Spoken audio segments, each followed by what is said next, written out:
Okay, let's dive into this. Welcome to The Explainer. Today, we're going to unravel the absolutely fascinating, scientifically backed, and honestly, wildly misunderstood psychological reality of highly intelligent people.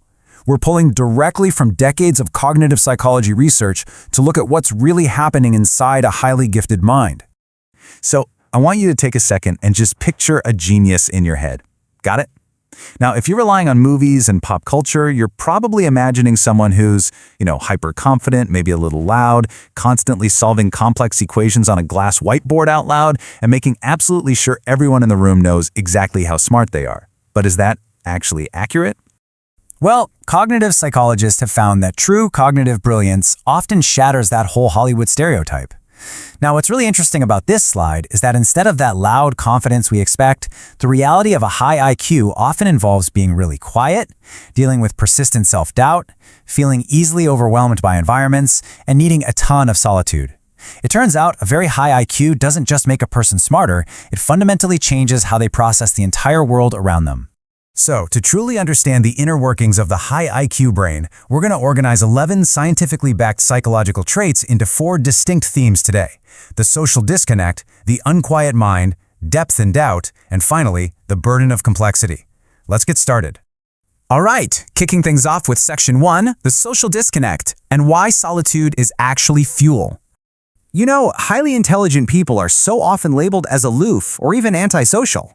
But research suggests we need to completely reframe this. A strong preference for solitude, a default setting of observing rather than speaking, and a real struggle to find deep connections, this isn't arrogance, folks. It's literally a biological necessity.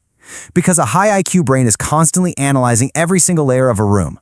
When they're in a group setting, they're picking up on social dynamics, underlying tensions, subtext. It's like a giant puzzle. Social interaction is engaging, sure, but it's also massively cognitively expensive for them. They observe first because they're simply gathering way more data than the average person before they even try to form a response. Which brings us to a really fascinating study by the London School of Economics. The researchers found exactly 0 correlation between frequent social interaction and life satisfaction for highly intelligent individuals. 0. In fact, they often report lower life satisfaction from constant socializing. Their prefrontal cortex, which is the area responsible for complex reasoning, it runs so hot that it literally requires stillness and solitude for fuel. They don't recharge like everyone else, they recharge through quiet. And when they do interact, they often hit a wall, which psychologist Leda Hollingworth famously termed stimulus poverty. It's basically the experience of a mind that just cannot find sufficient challenge or depth in its immediate environment.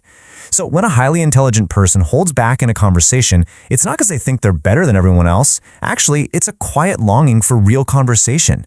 They calibrate themselves down because they've learned, over time, that most everyday interactions simply aren't built to hold the depth they naturally crave.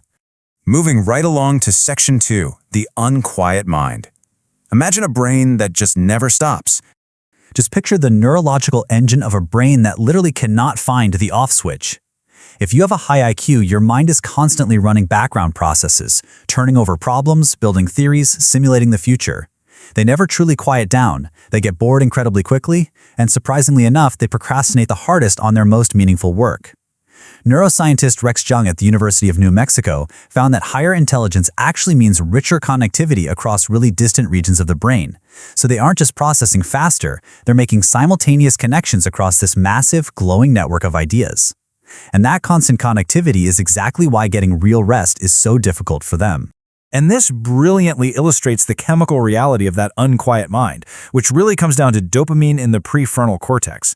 High intelligence is linked to a much higher baseline need for novelty. When a high IQ brain encounters a brand new intellectual challenge, boom, dopamine spikes. But the second repetition kicks in, that dopamine drops sharply.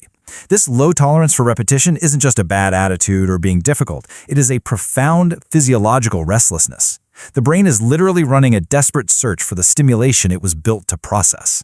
Which leads to one of the most frustrating traits for gifted individuals: intense procrastination on meaningful work. Psychologist Carol Dweck's concept of complexity awareness explains this perfectly. Before they even start a project, a high IQ brain comprehends the full scope of what true excellence requires, and that includes every single potential flaw and every way the final product might fall short of their internal vision. Caring so deeply about that gap between their perfect internal vision and the flawed external output, it becomes completely paralyzing. It's not lazy, guys. It's an overabundance of care. All right, let's shift gears to Section 3, Depth and Doubt, and how they feel the world so deeply. It is high time we completely dispel the myth of the cold, detached, stubbornly rational genius. The research completely contradicts this idea of the emotionless thinker. Highly intelligent people actually feel emotions with immense depth. They also possess incredible cognitive flexibility, meaning they treat their beliefs as working theories that they update the second new evidence arrives, and they do it without ego. They are highly comfortable saying, "I don't know," and they experience a persistent, recurring self-doubt. Psychologist Albert Ellis noted that they hold themselves to impossibly high standards, essentially treating any gap between their performance and their potential as a fundamental inadequacy. To really understand that emotional depth, we look to psychologist Kazimierz Dombrowski and his concept of emotional overexcitability. High IQ actually correlates with a much greater emotional reactivity. They are acutely sensitive to the world around them, whether it's a profound piece of music, a work of art, systemic injustice, or just subtle behavioral shifts in the people they care about. They aren't detached at all. They're experiencing the world's pain and beauty at maximum volume. Let's move to and see how this builds, because this depth of thought fundamentally changes their relationship with certainty. You've likely heard of the Dunning-Kruger effect, where lower competence produces absolute certainty. But at the high end, the whole thing flips. High intelligence naturally produces intellectual humility. The deeper your understanding of a subject, the more clearly you can see just how much remains dangerously uncertain. Intelligence doesn't produce absolute confidence. It produces a highly precise map of all the territory you haven't explored yet. Which brings us to this incredibly powerful takeaway. The person who holds every opinion with absolute certainty is almost never the most intelligent person in the room. If someone readily says, "I don't know," if they change their mind when presented with new facts, and if they approach problems with precision and caution rather than just loud bravado, you are very likely looking at a truly brilliant mind. And that leads us to our final part. Section 4, the burden of complexity. This is what the high IQ experience really boils down to. When we synthesize all these traits, the intense need for solitude, the unquiet mind, that emotional overexcitability, the result is a quiet, persistent sense of not quite fitting in. Highly intelligent individuals often feel slightly out of sync with their immediate environment. Legendary psychologist Mihaly Csikszentmihalyi studied exceptional minds for decades, and he found that they universally describe their inner lives as uniquely complex. So complex, in fact, that it becomes very difficult to explain and share with others, and that leads to a subtle but very real ongoing awareness of displacement. But here is the absolutely crucial thing you need to take away from this. This is not a disorder. This displacement isn't a deficiency or some sort of social failing. It is simply the natural, predictable result of experiencing life at a fundamentally different level of resolution. When your brain naturally processes more data, makes more distant connections, and feels things more intensely than the ordinary environments around you can support, you're bound to feel a little out of place. It just means your mind works differently. So, to summarize our explainer today, we really have to move past just looking at a number on a test. A very high IQ isn't just about knowing more facts or thinking faster than the next guy. It's about experiencing the full, rich, sometimes overwhelming complexity of the world.